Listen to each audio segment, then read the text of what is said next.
welcome back to Mrs. and Mrs. I'm Shatara. I'm Elise. Make sure you give this video a big thumbs up and subscribe below. So yeah, we're about to talk about election time, voting. Not so much of the candidates because we want you to, of course, vote and do your research and vote for whoever you want to vote for. But we're just going to talk about the importance of voting and who can vote and why the Black woman vote is so powerful. We also have a special guest. Her name is Mrs. Cynthia Jackson. I met her through my husband, actually. She's been like an ear, a political ear to him and to kind of guide him and teach him some new things. And I'm not really big into politics. That's why I think this conversation is so important, because a lot of people are not big into politics. I mean, there's some are, but I'm not. I know the very, very basics of politics. Yeah, government 101. Exactly. Yeah. Like, that's it. I will watch debates. And I watched the last one. And, I mean, I'm going to continue to watch them. But, I mean, voting is important. And a lot of people have different opinions on voting. Why they should, why they shouldn't, why they won't, why they will. And that's okay. Yeah. So we're just here to give a little bit of knowledge. And we still expect people to just do what they feel they need to do when it comes to exercising their voting rights. Right. And that's that part right there. We have the liberty to vote. So, it's definitely a privilege. A lot of, Black people wasn't really allowed to vote back. Well, not wasn't really. They weren't allowed to vote back then, and women too. Not just Black people, but women in particular. But yeah, it's very important to vote. I mean, this whole presidential, and we're not going to talk about just presidential. We're also going to get into like local voting and why even local elections are so important. A lot of times we just look at the big presidential because it's presidential, but the local votes is where it starts at, even to get the nominee for whoever's going to be president. Exactly. So we kind of miss that. And I'm guilty of it too. Sometimes the last few years, because of learning about it, I voted for local elections. But in the past, I didn't. I didn't either. Probably the last 4 years I have. But before I wouldn't. Yeah. I just didn't even put that much thought into it. And actually, I think Alonzo is what, I started to vote locally. Right. It's because he was involved. So it made me think about it more, learn more, research it more, and then I would go vote locally. But before... Absolutely. Because my husband, he ran for you don't think about you got to vote somebody to be on the park district board, but the programs that come into place for the city and that you live in, that's important, or even the school board elections, the people that make the rules for the district. Exactly. You know what I mean? All of that stuff is so important, and we miss out on that because it's not the presidential or a big election. And honestly, the local stuff is probably even more important because you live there. Yeah, it directly affects you. Exactly. It affects your community, your children, you. So I think that's even more important. And I did not know that piece. That piece was never something I really cared about or knew about, and I should. Right. And I'm guilty too. I'm pretty sure a lot of us are. But this is just and like we said, we're not political people like that.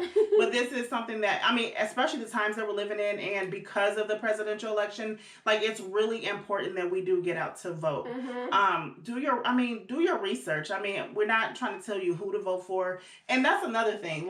Even before Miss Cynthia even come on, I wish people would let people have their own opinions. Absolutely. You know what I mean? People do their research and they vote for who they want to vote for. We all are entitled to our own opinion. Absolutely. And we need to be respectful. We got free will to pick who we want to pick, to like who we want to like, to dislike who we want to like. And for our own reasons. And for our own reasons. You know what I mean? Because there's going to be reasons that I like one president and not the other, that someone else may like that exact same president for. So, it really depends on your lifestyle and things you believe in. Yeah. But what I will say is, we have to stop just voting for the president. We have to vote every time. Every single time counts. And what makes me say that is I watched Michelle Obama's... Sorry. I watched Michelle Obama's story. And I remember the one piece that stuck out to me is she was like, we came out and we voted for Barack and we got him in there. But... we failed him when people stopped voting. Yeah. So like once he was in there, people stopped voting. So it was like the senators, like all of the Congress, like all of those people. Yes. And so it's like the votes came in, he got into the White House, but then no more work was done. Yeah. So it was like you have to keep voting. That's an excellent point. So yeah, right. And although they're supposed to be there for the good of the people, but you know what I hate? I hate having to say, oh, we just got to choose the lesser of the two evils. Yeah. It's so sad that we have to say that. Mm-hmm. But you know what? I mean, fact of the matter is, no president is going to be perfect. Absolutely no president is going to be able to please every single person, culture, race, religion, none of that. Not one person can run this country to have every single person on their side. It's just not a thing. And that's why we have a democracy. Exactly. And that's why we need to respect people's different opinions. And we need to really be mature enough to agree to disagree. You know? Well, guys, check out this video. Thanks for joining us today. Please comment, subscribe, share, all of that. Like, let's have a conversation about this. Like, I'm excited to just learn about it. I am too. But thank you. Thanks for checking us out, guys. Bye. All right. So thank you, Miss Cynthia, for joining us today and taking time out of your day. We really appreciate it. Thank you for having me. This is so exciting. Thank you. So we're going to get started. So we're talking about getting people out to vote and elections. But can you just give us a little bit of background on you a little bit, like maybe where you work for or what do you do and how you are affiliated with politics? Okay. Oh, absolutely. Okay. So my name is Cynthia Jackson. I have been involved politically probably since I was 6. Oh, wow. Because of my mom. My mom is Evelyn Alexander, and we were, before we could walk, we were handing out flyers with her up and down the neighborhood. We were walking in parades with her with candidates that she supported. We were stuffing envelopes, before we could read.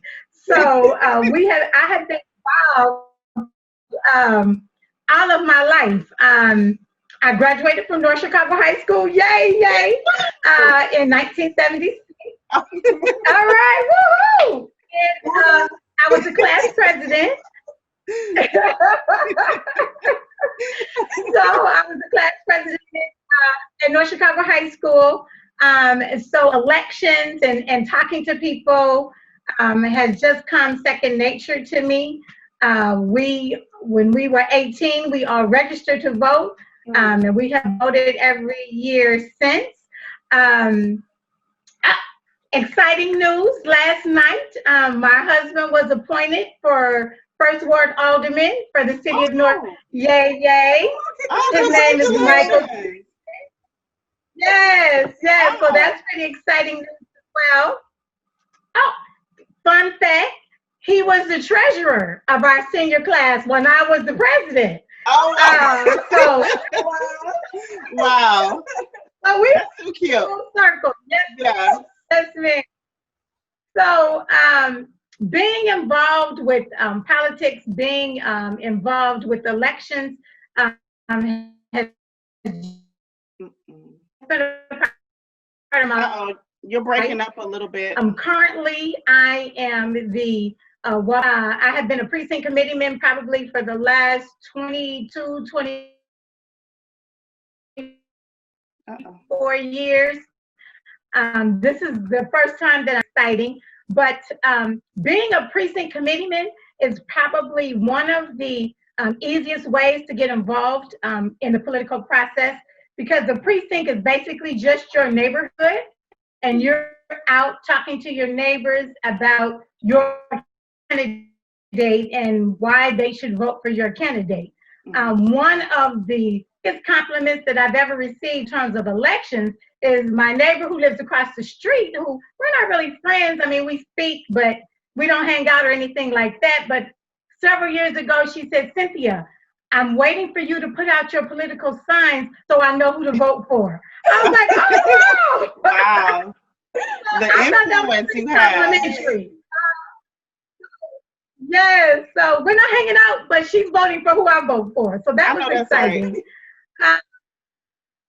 And so being the chairman of the Waukegan Township Precinct Committeeman is new for me, but it's also exciting because I'm meeting new people. We're trying to encourage younger people to get involved. Because our future rests on the backs of our young people. Mm-hmm. They're going to be in charge. They're going to be leading our communities. They're going to be leading if they're not already, leading our companies and making decisions for us as we grow older. Mm-hmm. So we want to make sure that they're making wise decisions or that they even know how to make those decisions. Right. So we're making a concerted effort to get the younger people involved. Why do you think it's so hard for young people to get out to vote? Well, I think a lot of it has to do with because they don't see the direct impact or they don't feel that voting has a direct impact on their lives. But that's not just younger people, that's people in general. They don't see how going to the polls and voting impacts their life. Mm-hmm. And so it's incumbent upon us to explain that happens and who, and your vote determines who's going to be making those kinds of decisions on your behalf. And so we have to start talking about voting at an earlier age. We have to start talking about it in our schools. We have to start talking about it at home. We have to start talking about it in church. I mean, we have to be excited about making a choice. And I don't really care who you vote for. I mean, if you don't know who to vote for, I can tell you who to vote for. But it's important that you vote. I think a lot of it just comes from not being able to see that direct impact. And I think that happened a lot with when Barack Obama was elected president. Folks thought that he could just do whatever because he was the president. Mm-hmm. And of course, we know that that's not the case because we have the Senate as well as the U.S. House of Representatives. And if we have a Democrat president and a Republican House, they're not going to be able to get anything done. Exactly. And so I think that having conversations like you guys have, talking to people, explaining the process, I think helps people make a decision on just participating. I think it's exciting that we have a female running for the vice president with Biden. That has been interested. I think it's gotten a lot of girls talking about it. And so that has been encouraging. That has been refreshing. However, we need more of that on all levels, from our local level all the way up to the presidency. We need more people involved who have similar views. You don't have to look like me, but I need you to have the same views that I have, the same values that I have, the same concerns that I have. And why do you think that? I'm sorry. Why do you think that local elections don't get as much attention as nationwide, like presidential elections? Because of advertising. Because of the dollars that are put in advertising. When you can't turn on the TV today and not see a political ad, so that you know that there's a particular race out there.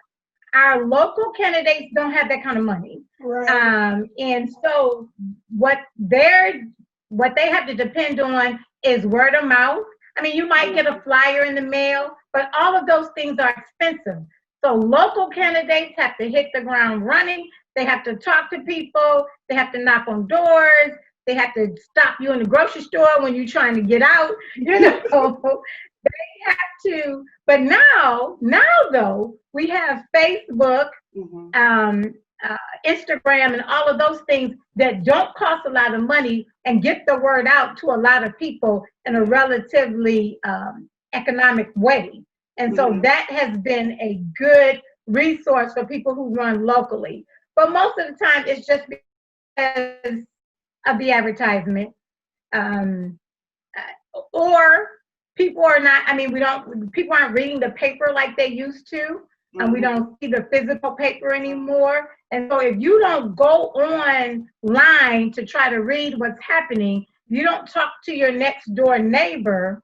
I mean, I know people who don't even know that there's a local election coming up. And so I'm telling them, look, you have to make sure that you vote. This is why it's important. And this is what the candidates say, and then make your decision. Okay. Yeah. So as far as local elections, oh, go ahead. No, I was going to say, so as far as local elections, because we're in Lake County, and a lot of our viewers are in Lake County as well. What are some local elections coming up that we should pay attention to? Well, I mean, we have, and it depends on where you live. But so in the city of North Chicago, let's just say, and in the city of Waukegan, we have mayoral races coming up. We have aldermanic races coming up 2 years from now. Oh, also we have our township races that are coming up as well.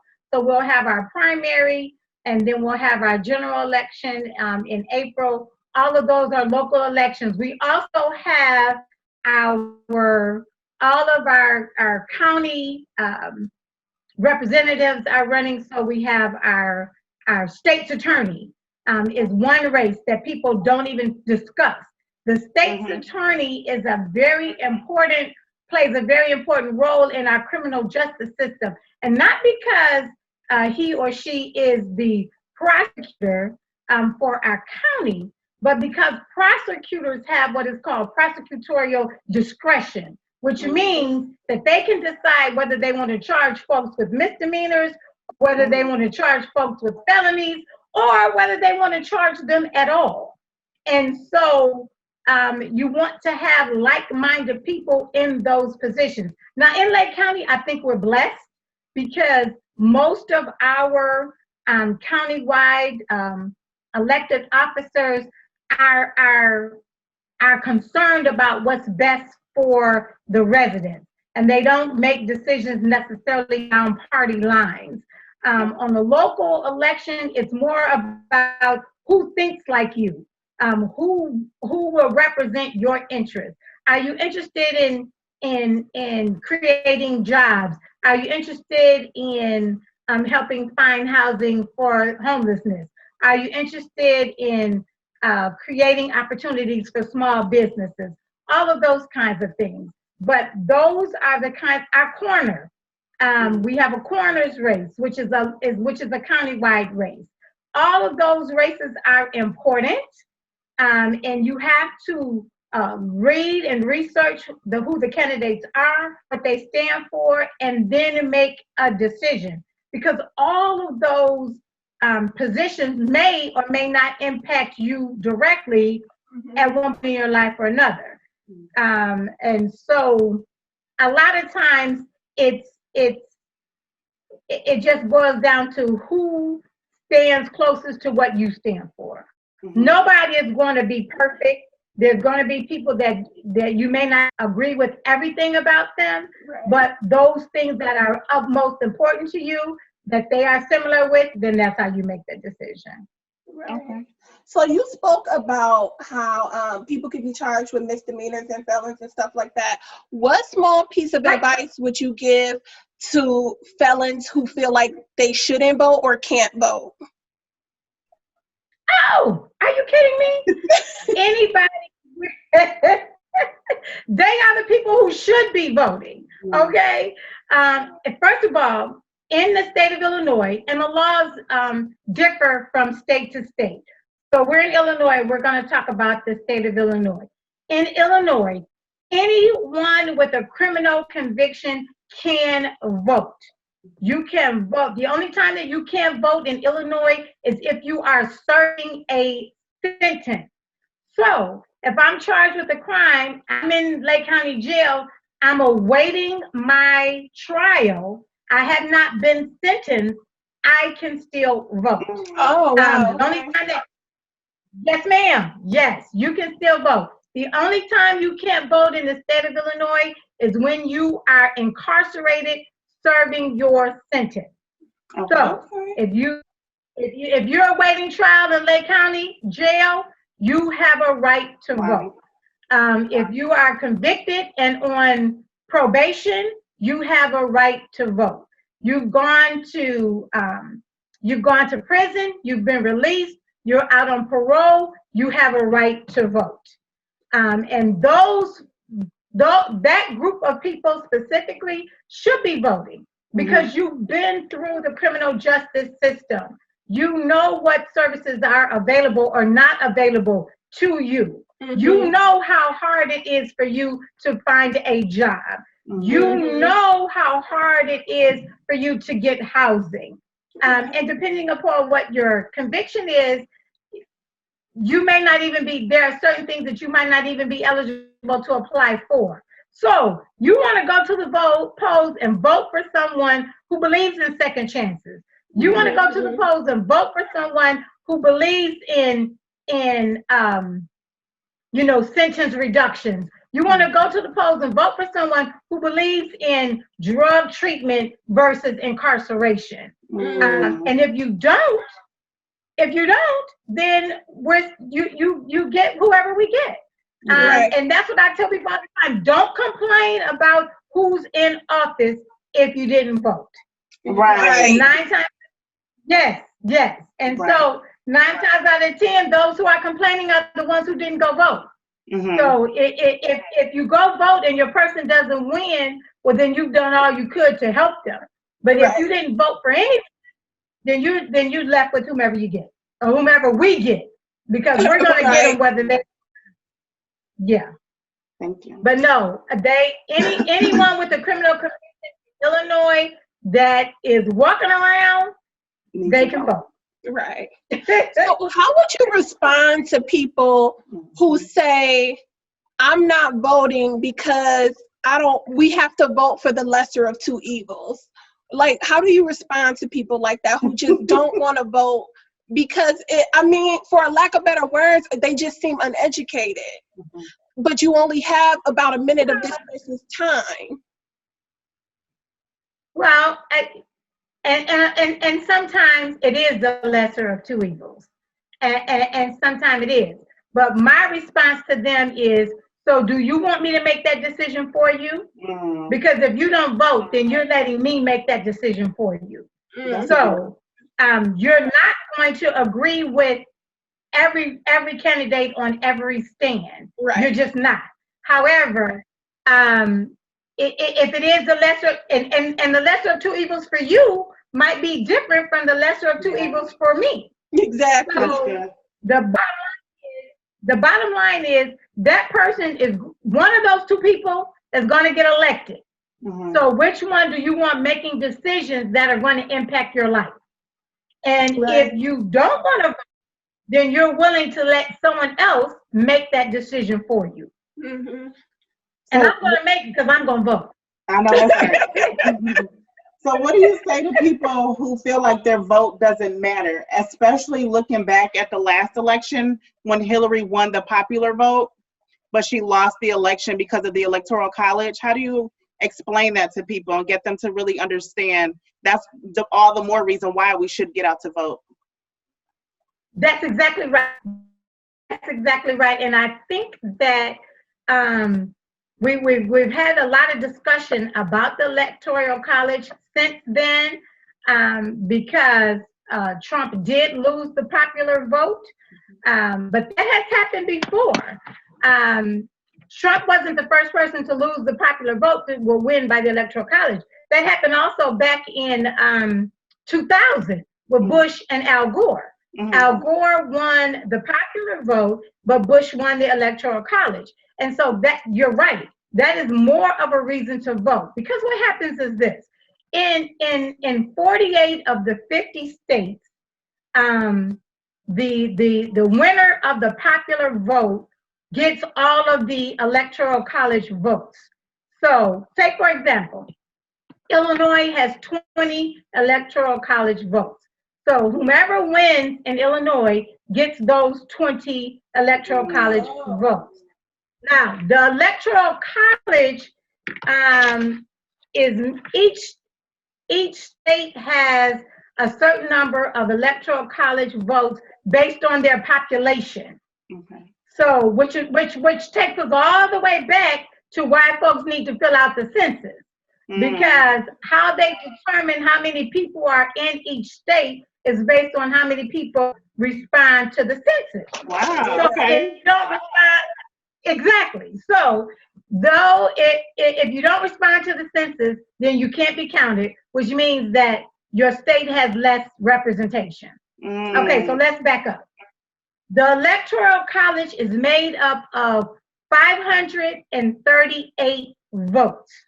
The entire Electoral College is 538 votes. It takes 270 votes to win. It's a simple majority, which is 270. And then each state, based on its population, has a certain number of electoral votes. So let's just talk about this for a second. California has the most votes. So California has 55 electoral college votes. So whomever wins in California gets all 55 of those votes. Okay. And then Texas is next with 38. So when you said Texas, you're watching the news and they're talking about chess, or when they're talking about California, Texas, and Florida, they're talking about those states because those states have the most electoral votes. So anybody who wins gives you get 55 votes, you got a good jump. You know, it doesn't matter if you win Wyoming, Vermont, North Dakota, South Dakota, they only have 3.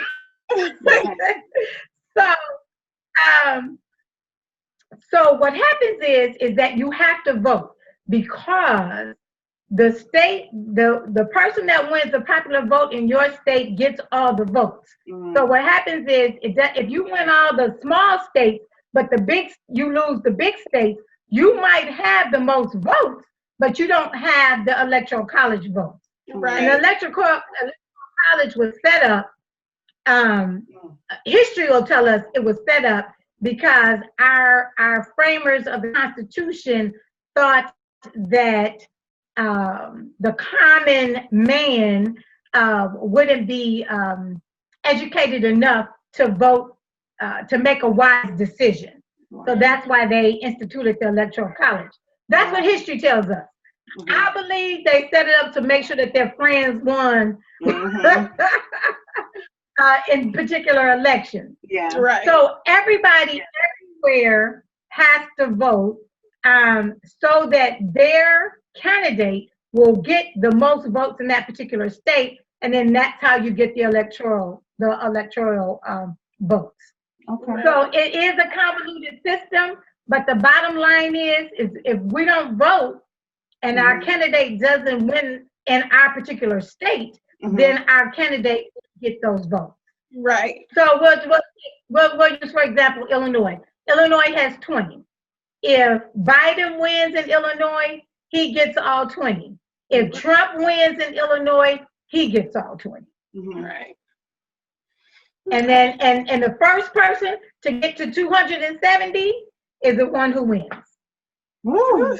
Turn my TV off that night. I probably woke this year. Last year I turned the TV off and I woke up like, what happened?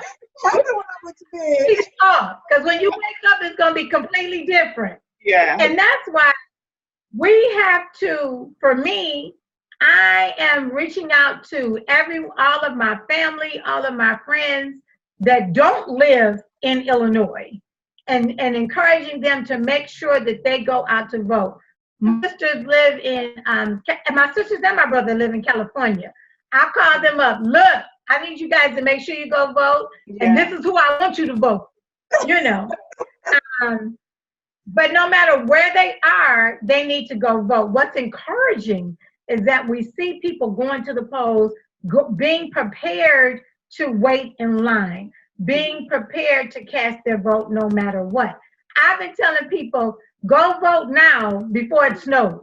Don't wait till it snows, go vote now, Some people want to wait till November 3rd. I'm like, we might have a snowstorm. Vote early, vote now. And then the other thing is that we have to talk to our children, talk to our nieces and nephews about voting and why it's important, even when they're little. I am taking my 2 granddaughters to the polls with me this year. We have those shirts. All 3 of us have shirts alike. One is 8, one is 4, but they're going with me, just like I did with my daughter. And we're all getting I voted stickers so that they know growing up, this is something that they have to do. This is something that you do, just like going to church. This is something that you do. But if families don't do that, then children grow up not knowing that this is something that they should do. And we can't depend on our school curriculums to talk about it. They try not to talk about it in church. Right. But so we have to have that conversation so that they know that it's important, so that they know this is something that they should do, and then also talk about why it's important. My niece and I differed on who to vote for in the last election. Neither one of our candidates won. I was proud of her because she said, I'm voting for this person because. And I'm like, okay, but I've always taught her that you vote for the person who represents you. Yeah. And so she did. This election, we're voting for the same person, praise God. But I didn't care because it was her vote. And long as she's exercising her right to vote, I'm good with it. Right. Mm-hmm. And that she's doing her own due diligence to research.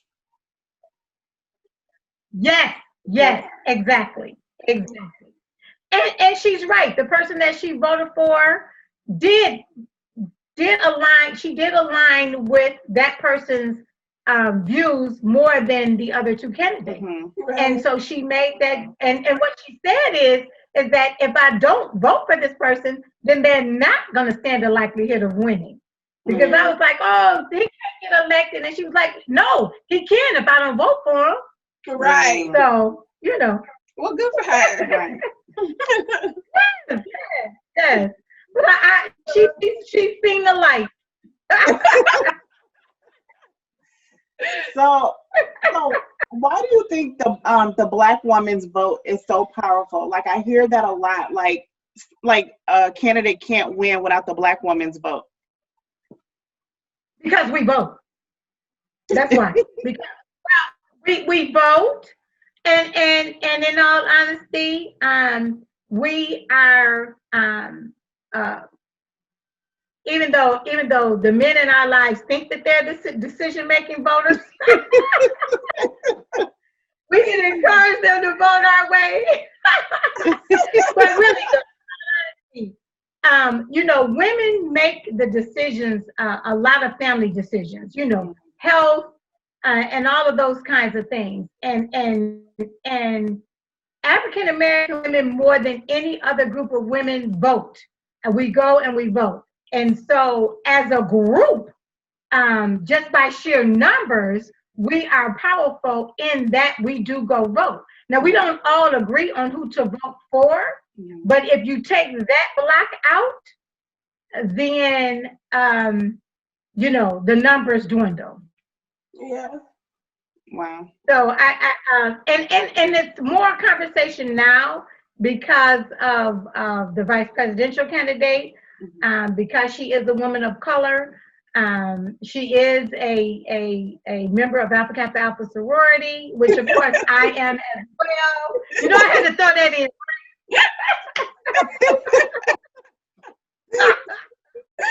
but but women in general, I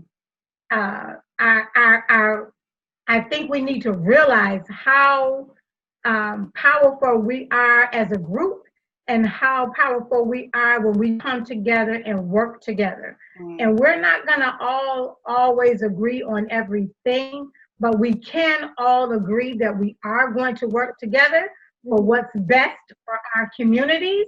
And if we do that, there's nothing that we can't do, and there's no one that can stop us if we would just come together and work together as a group.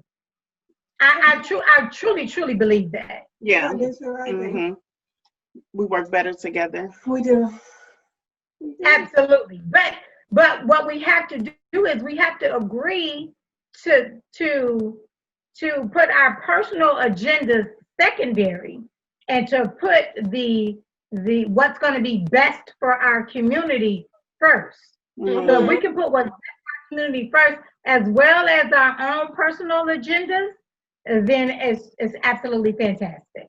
Yeah. I agree. Maybe one more question. Do you think that there's an issue that we need to pay attention to right now for this election that maybe not be getting as much attention as it should be? Like, is there something being missed because of other distractions? Well, I think the fair tax amendment, the question of fair tax on our ballots, I don't know if it's being missed because it's a distraction as much as it might be missed because people don't understand it. And I think that a lot of people are hearing different views on what the fair tax actually means. Illinois is one of the few states where everyone is taxed the same. So everyone has a tax rate of 20%. So if I make $200, I have 20% tax rate. If I make $30 million, I have a 20% tax rate. And so what the fair tax amendment wants to do is it wants to graduate the tax so that those that make more than $250,000 will pay a higher percentage for taxes than those that make less than that. And so I think that when you talk about it, they're talking about increasing taxes for people. Well, yes, the taxes will increase for anyone who makes more than $250,000. Yes, that is true. But the bulk of the folks who live in Illinois don't make $250,000. And so for the most of the folks, especially in say the rural communities, and even in some communities here in Lake County, their tax is not going to increase.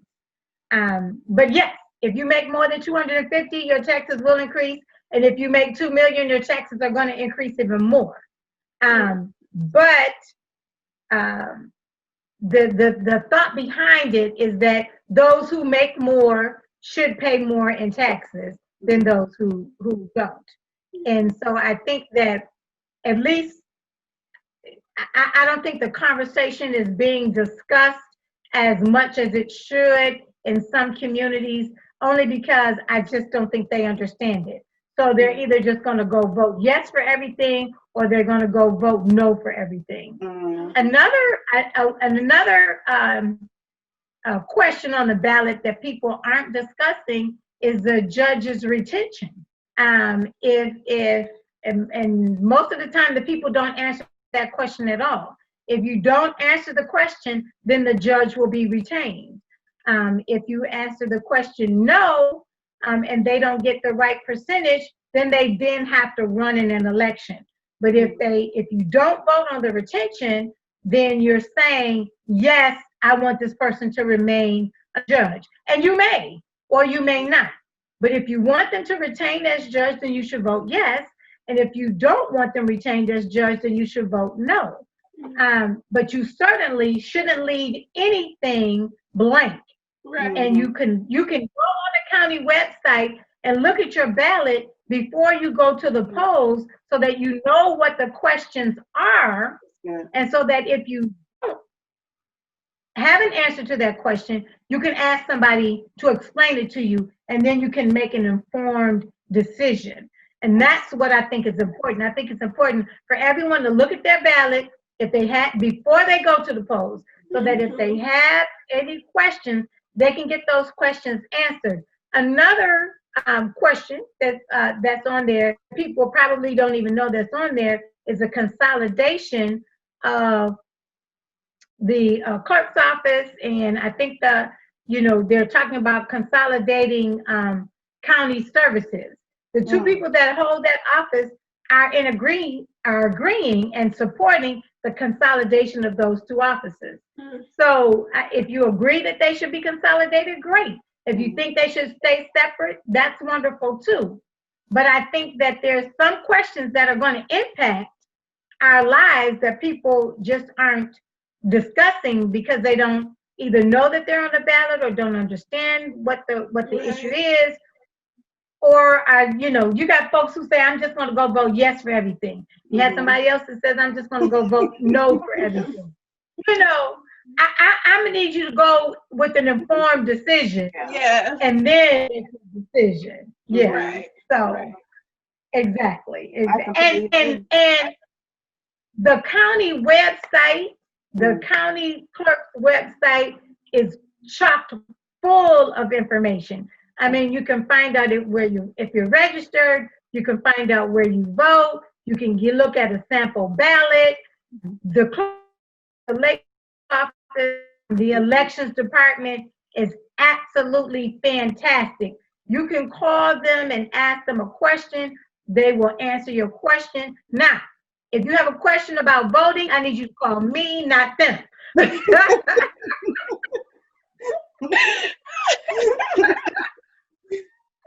Well, where to vote, how to register, if you're registered, what your ballot looks like, you can find all of that out on the clerk's website. And so it's a tool that I think people don't use enough.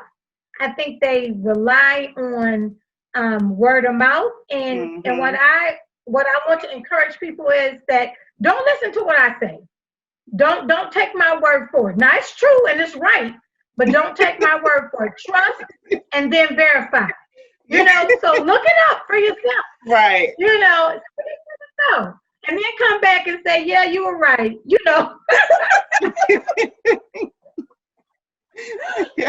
But the tools are out there for us. And it's so much easier now with the internet than it was, 20 years ago, when we did everything by paper and on hand, and everybody had to, we had to copy things manually and all of that. We don't have to do any of that now, which is wonderful. Right. And we can get information to a larger group of people in a shorter period of time. And so that's good. We can have discussions like we're having today. I think it's wonderful. I love that people are trying to get involved and want to participate, because I'm about ready to sit back and let y'all run it,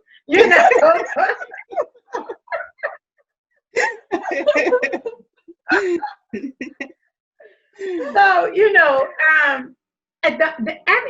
the whole process is really exciting. I think it's good, and what's important is that it's our future, it's our lives. We're making decisions on folks who are going to be making decisions about our lives. The Supreme Court justice appointments are crucial, especially for women, especially for women in our bodies, especially for equal rights, gay and lesbian rights. All of those rights are lay in the balance with our Supreme Court. And so those kinds of appointments are important. And so you didn't vote for the president. So now we have the president that we have. who gets to make those decisions, who are going to, in terms of the Supreme Court, where that's going to impact us. It just trickles down. It's going to impact us personally. So that's why it's important to vote for everyone up and down the ballot. The U.S. senators and the U.S. representatives are in we have the Senate and the House of Representatives. Those people make the decision, and then the president just has to say yes or no. Right. But he doesn't get right. He doesn't get to vote. He doesn't get to implement anything. He can do some executive orders, but the House and the Senate can overrule them. Right. So we want to have like-minded people in those positions, from our school boards, our park boards, our aldermen, our mayors, our county board members, from all the way up, all the way down. We have to have like-minded people. Otherwise, we just get what we have. And that's the reality of the situation. Either I make the decision because I'm going to vote, and you let me make the decision for you, or you vote and make your own decision. Yeah. Well, so I need everybody to vote. I know. Me too. Me too. Absolutely. Well, thank you so much, Miss Cynthia. We really appreciate this. I know I learned a lot. If nothing else, to complete that ballot, I'm going to go on the county website and get a sample ballot and learn about the different offices that are open and need to be filled, or the retention judge. I didn't know about that. So I will definitely do some more due diligence and really make an educated, decision. Agreed. I think knowing that the sample and after you, is very educational for people. Yeah.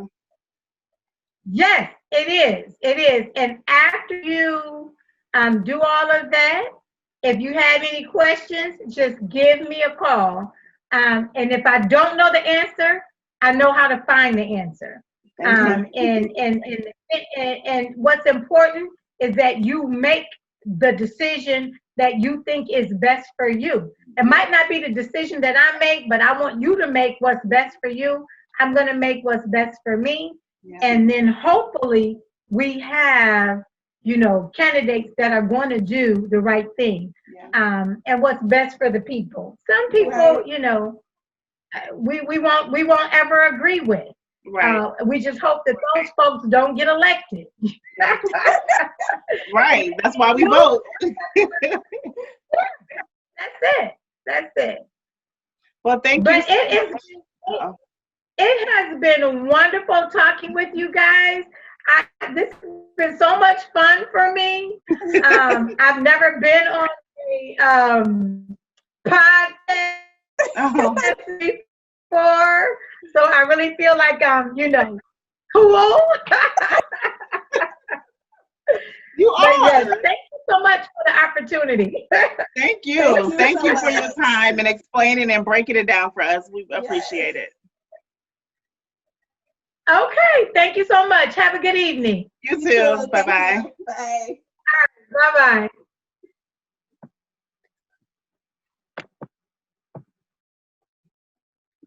Meeting for all.